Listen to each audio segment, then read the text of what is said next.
Hello students, welcome to my YouTube channel Ayaan Academy 01। आज की class के अंदर हम क्लास 10th का एक ब्यूटीफुल सा चैप्टर इंट्रोडक्शन टू ट्रिग्नोमेट्री का डिस्कशन करने जा रहे हैं। आज की क्लास बिल्कुल बेसिक बात होगी, यहाँ पे इंट्रोडक्शन की बात की जाएगी सिर्फ, ठीक है। तो सबसे पहले हम ये जानते हैं कि ट्रिग्नोमेट्री जो वर्ड है वो कहाँ से आया है, किस तरह से इसको डिराइव किया गया। तो यहाँ पे हमारे पास ग्रीक लैंग्वेज के 3 वर्ड्स है, ट्राई प्लस गॉन प्लस मेट्रॉन, यानी ये 3 वर्ड है। ट्राई का मतलब 3, ठीक है, ट्राई का मतलब 3, गॉन का मतलब साइड्स और मेट्रॉन का मतलब मेजरमेंट्स। यानी ट्रिग्नोमेट्री के अंदर हम ऐसे पॉलीगन का मेजरमेंट करने वाले हैं जिसके अंदर 3 साइड होगी। अब 3 साइड वाला पॉलीगन तो जनरली ट्राइंगल होता है आजकल, ठीक है। तो अगर बात की जाए ट्राई प्लस गॉन प्लस मेट्रॉन, यानी 3 साइड्स का मेजरमेंट, और वो 3 साइड्स किसकी होगी, एक ऐसे पॉलीगन की होगी जिसके अंदर 3 साइड हो, और वो 3 साइड का पॉलीगन क्या कहलाता है, ट्राइंगल। तो जनरली ट्रिग्नोमेट्री के अंदर हम ट्राइंगल की ही बात करेंगे। अब इसकी टेक्निकल डेफिनेशन के ऊपर अगर बात की जाए, व्हाट इज ट्रिग्नोमेट्री, तो ट्रिग्नोमेट्री हमें ये बताती है कि it is a branch of mathematics. ये मैथमेटिक्स की ऐसी ब्रांच है जिसके अंदर हम स्टडी करते हैं relationship between side lengths and angle of a triangle. यानी ट्रिग्नोमेट्री मैथमेटिक्स की एक ऐसी ब्रांच है जिसके अंदर हम ट्राइंगल की साइड की लेंथ और उसी ट्राइंगल के एंगल्स के बीच का जो रिलेशनशिप होता है उसके बारे में हम यहाँ पे ट्रिग्नोमेट्री में बात करेंगे, ठीक है।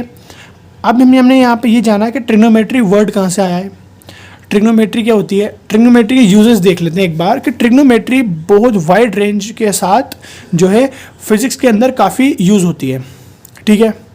और ट्रिग्नोमेट्री को हम लार्ज डिस्टेंसेस कैलकुलेट करने के लिए भी निकालते हैं, यानी बहुत बड़ी बड़ी डिस्टेंसेस कैलकुलेट करने के लिए भी यूज़ करते हैं। जैसे एक बिल्डिंग की हाइट हुई, माउंटेन की हाइट हुई, तो इस तरह के डिस्टेंसेस को निकालने के लिए हम ट्रिग्नोमेट्री का यूज़ करते हैं। तो ये इसकी जनरल बात रही, ठीक है। अब अगर मैं एक बहुत इंपॉर्टेंट कॉन्सेप्ट की बात करने जा रहा हूँ यहाँ पे, ईजी है बहुत ज़्यादा और बहुत इंपॉर्टेंट है ट्रिग्नोमेट्री के अंदर ये कॉन्सेप्ट, ये होता है रेफरेंस एंगल। अब रेफरेंस एंगल क्या होता है, रेफरेंस एंगल एक ऐसा एंगल होता है जिसको देखकर हम ये पता लगा सकें कि एक पर्टिकुलर या गिवन ट्राइंगल के अंदर परपेंडिकुलर साइड और बेस साइड कौन सी होगी। एक बार और दोहराता हूँ मैं कि रेफरेंस एंगल एक ऐसा एंगल होता है ट्राइंगल का, गिवन ट्राइंगल का, जिसको देखकर हम ये पता लगा सकें कि उसके अंदर परपेंडिकुलर साइड और बेस साइड कौन सी होगी। आइए इसको यूज़ करते हैं, इस कॉन्सेप्ट को यूज़ करके हम पता लगाते हैं कि परपेंडिकुलर साइड और बेस साइड कौन सी होगी। तो जैसे कि यहाँ पे आप देख पा रहे हैं एक ट्राइंगल दिया हुआ है ABC, और 10th क्लास की ट्रिग्नोमेट्री के अंदर जनरल बात जो की जाती है ना, किसकी बात, ट्रिग्नोमेट्री जनरल बात की जाती है, वो बात की जाती है 90 डिग्री एंगल वाली, मतलब राइट एंगल ट्राइंगल्स की ही जनरल बात की जाती है किसके अंदर, क्लास 10th की ट्रिग्नोमेट्री में। तो आइए हम यहाँ पे हम देखते हैं कि किस तरह से हम इस कॉन्सेप्ट को यूज़ करके परपेंडिकुलर और बेस का पता लगाते हैं। तो जैसे कि यहाँ पे आप इसको सबसे पहले रिप्रेजेंटेशन, इसको देख लेते हैं हम रिप्रेजेंटेशन की। रिप्रेजेंटेशन जो मोस्ट कॉमन रिप्रेजेंटेशन है किसकी, रेफरेंस एंगल की, वो है हमारे पास थीटा।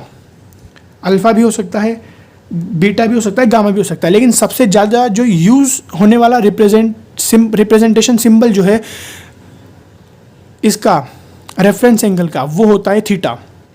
सबसे ज़्यादा यूज़ होने वाला जो रिप्रेजेंटेशन सिंबल है, इसको हम किसी भी ग्रीक वर्ड से कर सकते हैं, जैसे अल्फा बीटा गामा, बहुत सारे कर सकते हैं, लेकिन सबसे ज़्यादा जो यूज़ होता है वो होता है थीटा। तो हमने यहाँ पर एक थीटा बनाया हुआ है इस ट्राइंगल के अंदर C पे, यानी C हमारा रेफरेंस एंगल है, और इसी एंगल को लेकर हमें हमारी सारी मेजरमेंट करनी है। अगर ये एंगल हमारे पास एक रेफरेंस एंगल है, थीटा है, तो इसके जस्ट अपोजिट साइड जो होगी ना थीटा के, यानी रेफरेंस एंगल के जस्ट अपोजिट साइड जो होती है वो हमारे पास परपेंडिकुलर कहलाती है। और जो हमारे एडजेसेंट साइड जो होती है, यानी जो उसी एंगल से लगती हुई साइड होती है, वो हमेशा बेस कहलाती है। एक बार मैं और दोहराता हूँ कि जो हमारे पास ये वाली जो रेफरेंस एंगल है, रेफरेंस एंगल के जस्ट अपोजिट साइड जो होगी वो परपेंडिकुलर कहलाएगी, और जो उसके लगती हुई साइड होगी, यानी जो उसके एडजेसेंट साइड होने वाली है, वो हमारे पास हमेशा बेस कहलाएगी।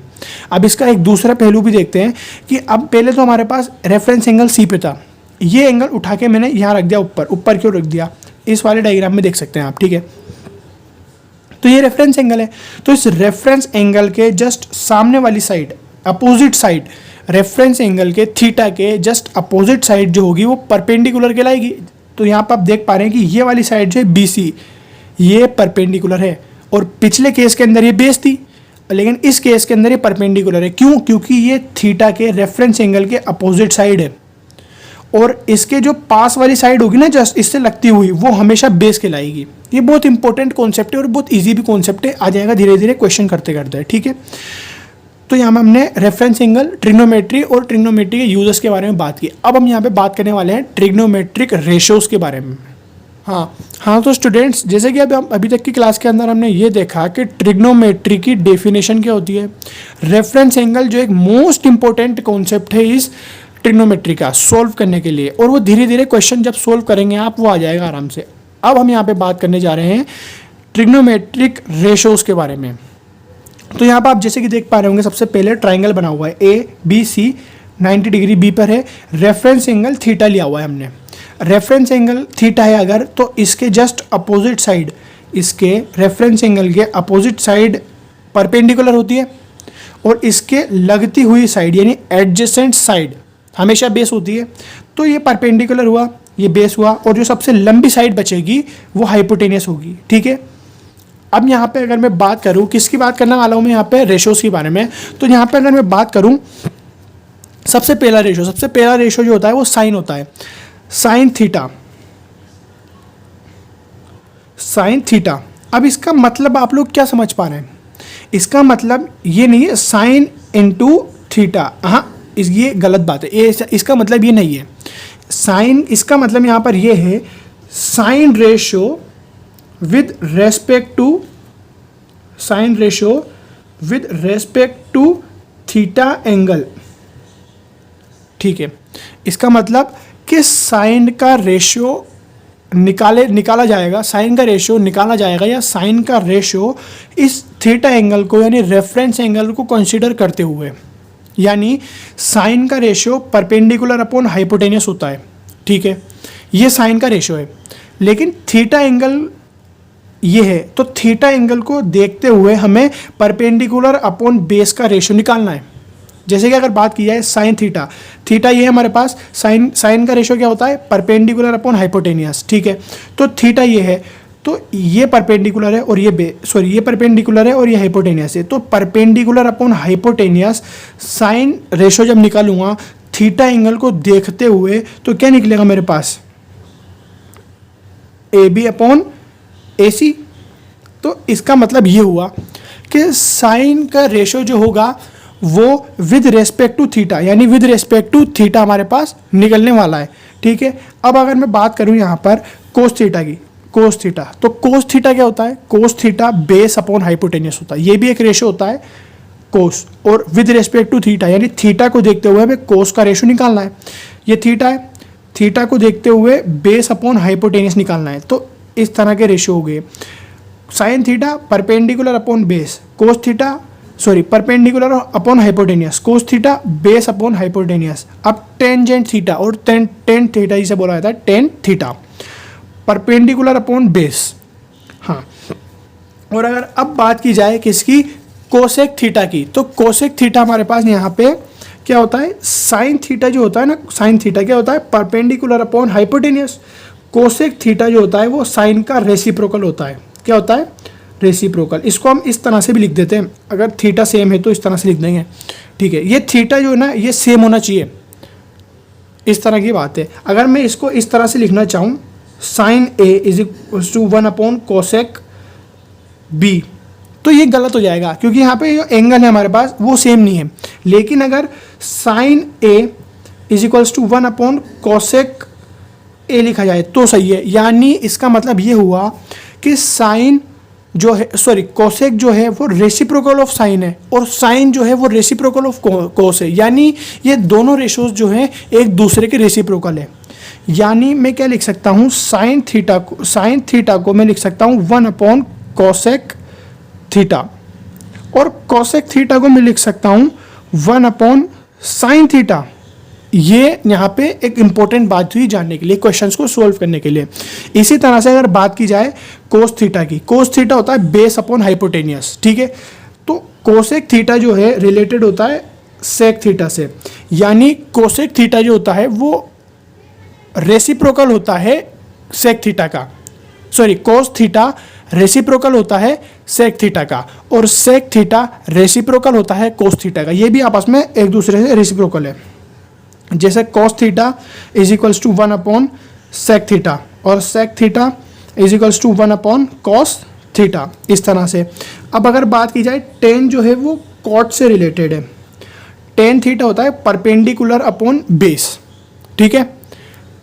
टेन होता है परपेंडिकुलर अपॉन बेस, लेकिन कॉट थीटा जो होता है वो बेस अपॉन परपेंडिकुलर होता है। यानी कोट थीटा जो है ये भी रेसिप्रोकल है 1/10, मतलब 10 का, और 10 कॉट जो है कोट 10 थीटा वो 1/कॉट होता है। तो ये इस तरह के रेसिप्रोकल रेशोज भी हमारे को याद करने की ज़रूरत है, और बहुत ईजी तरह से याद हो जाते हैं, ठीक है। अब यहाँ पे इनको याद करने के लिए ट्रिक होती है। जैसे साइन को मैं लिख सकता हूँ परपेंडिकुलर अपॉन हाइपोटेनियस, कॉस को मैं लिख सकता हूँ बेस अपॉन हाइपोटेनियस, और टेन को मैं लिख सकता हूँ परपेंडिकुलर अपॉन बेस, ठीक है। अब इसको एक लाइन में लगा लेते हैं हम, B/H और P/B। तो इसको याद करने का तरीका है पंडित बद्री प्रसाद हर हर बोले। क्या है? पंडित बद्री प्रसाद हर हर बोले। ये हुआ साइन, ये हुआ कॉस, और ये हुआ टेन थीटा। तो इस तरह से सिंपल से हम इन रेशोज को याद कर लेते हैं, और इसी रेशोज को लेके अब हम यहाँ पे क्वेश्चन सॉल्व करेंगे। Hello students.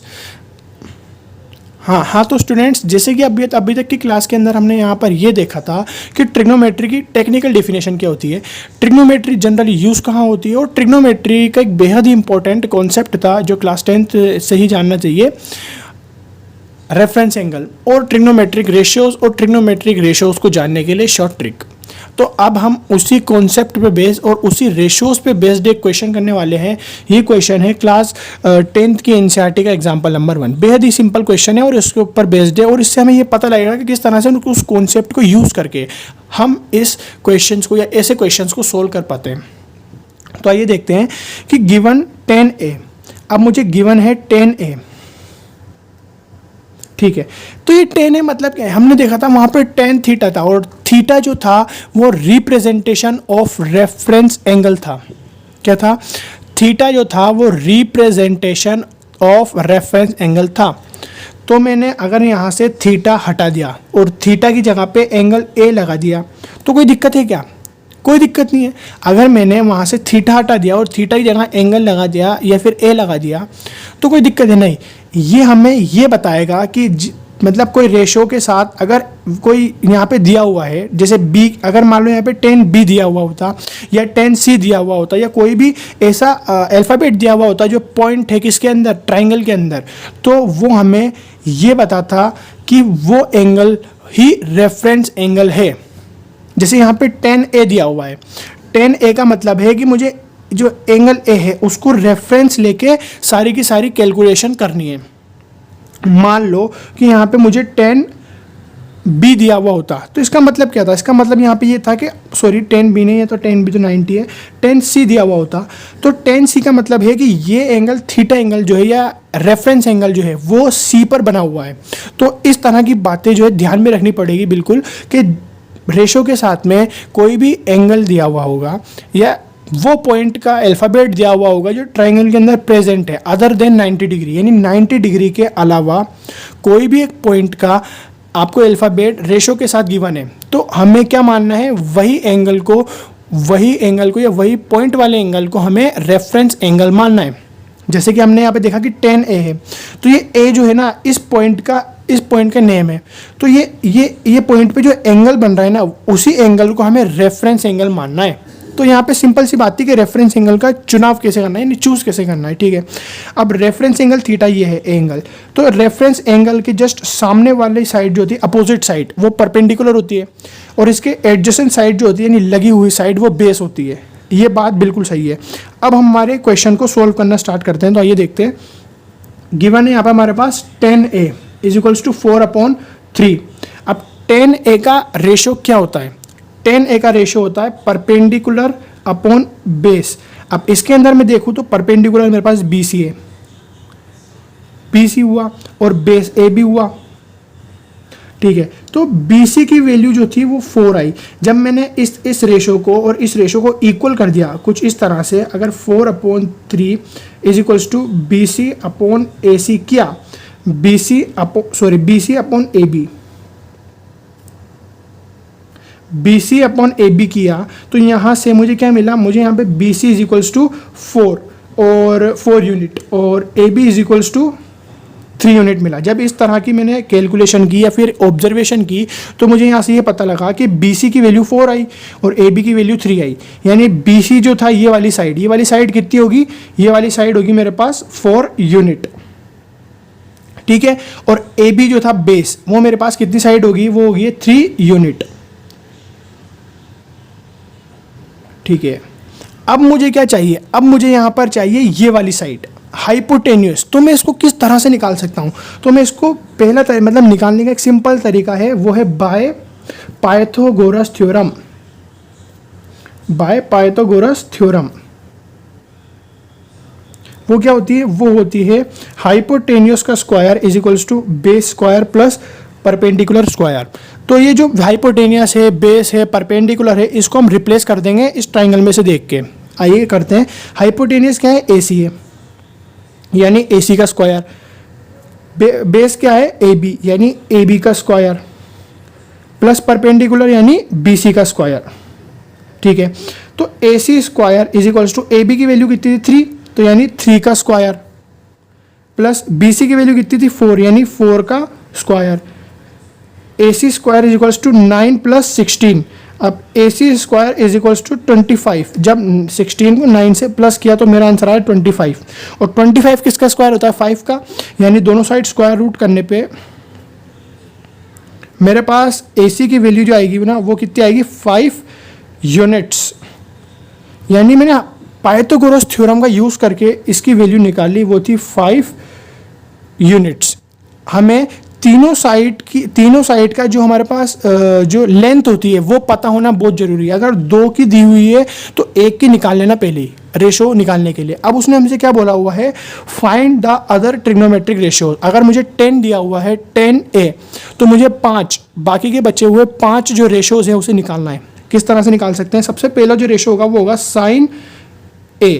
अब जितनी भी जो मेजरमेंट चलेगी वो इसी एंगल को लेके करनी है हमारे को, इसलिए हम यहाँ पे साइन A लिखेंगे, साइन A, ठीक है। जो एंगल हमारे को गिवन होगा ना, जिस एंगल को रेफरेंस मानेंगे हम, उसी एंगल को लेके बाकी रेशोज निकालने हैं हमारे को। साइन A क्या होता है? Perpendicular upon hypotenuse. परपेंडिकुलर क्या है? BC, BC upon AC, BC upon AC हमारे पास क्या है यहाँ पे? Sine A। तो BC की वैल्यू कितनी है? BC की वैल्यू है मेरे पास यहाँ पे 4 और AC की वैल्यू है 5। तो ये मेरा साइन रेशो निकल चुका है अब यहाँ पे, ठीक है। अब अगर मैं बात करूँ cos A की, तो cos A क्या होता है? Base upon hypotenuse. बेस कितना है? AB, और ये मेरे पास कितनी है? AC हाइपोटेनियस है। तो बेस की वैल्यू 3/5, 3/5, यानी मैंने cos की वैल्यू भी निकाल ली। अब 10 मेरे को गिवन नहीं, अब मुझे निकालना है यहाँ पे कोसेक A। अब मैंने आपको मतलब थोड़ी देर पहले यह बताया था कि कोसेक A की वैल्यू, कोसेक A जो होता है ना, वो क्या होता है? वो रेसिप्रोकल ऑफ साइन होता है। यानी मैं 1/sin लिख दूँ, यहाँ पे 1/sin A लिख दूँ तो कोई दिक्कत नहीं है। यानी इसकी साइन की वैल्यू जो है वो डिनोमिनेटर में ले जाऊँ मैं 1/5, यानी यहाँ से वैल्यू निकल के आई 5/4, ठीक है। तो यहाँ पे हमने ये देखा अभी तक कि यहाँ पे देखा हमने कि कोस की वैल्यू 1/sin थी, तो यहाँ पे 1/sin की वैल्यू रख दी, और यहाँ से ये डिनोमिनेटर में था तो ये ऊपर जाके न्यूमिनेटर में हो जाएगा, तो 5/4 हो जाएगा। सेक की वैल्यू 1/cos होती है, तो यहाँ पे इसकी वैल्यू रख दी 3/5, तो ये न्यूमिनेटर में था तो ऊपर जाके, यहाँ पे डिनोमिनेटर में था 5 तो ऊपर जाके न्यूमिनेटर में हो जाएगा, यानी 5/3। अब हम यहाँ पे बात कर रहे हैं कॉट की, तो 1/10 मतलब 10 का रेसिप्रोकल कॉट होता है और कॉट का रेसिप्रोकल 10 होता है। तो यहाँ पे मैंने कॉट ए की वैल्यू 1/10 लिख दी, यही होती है, ठीक है।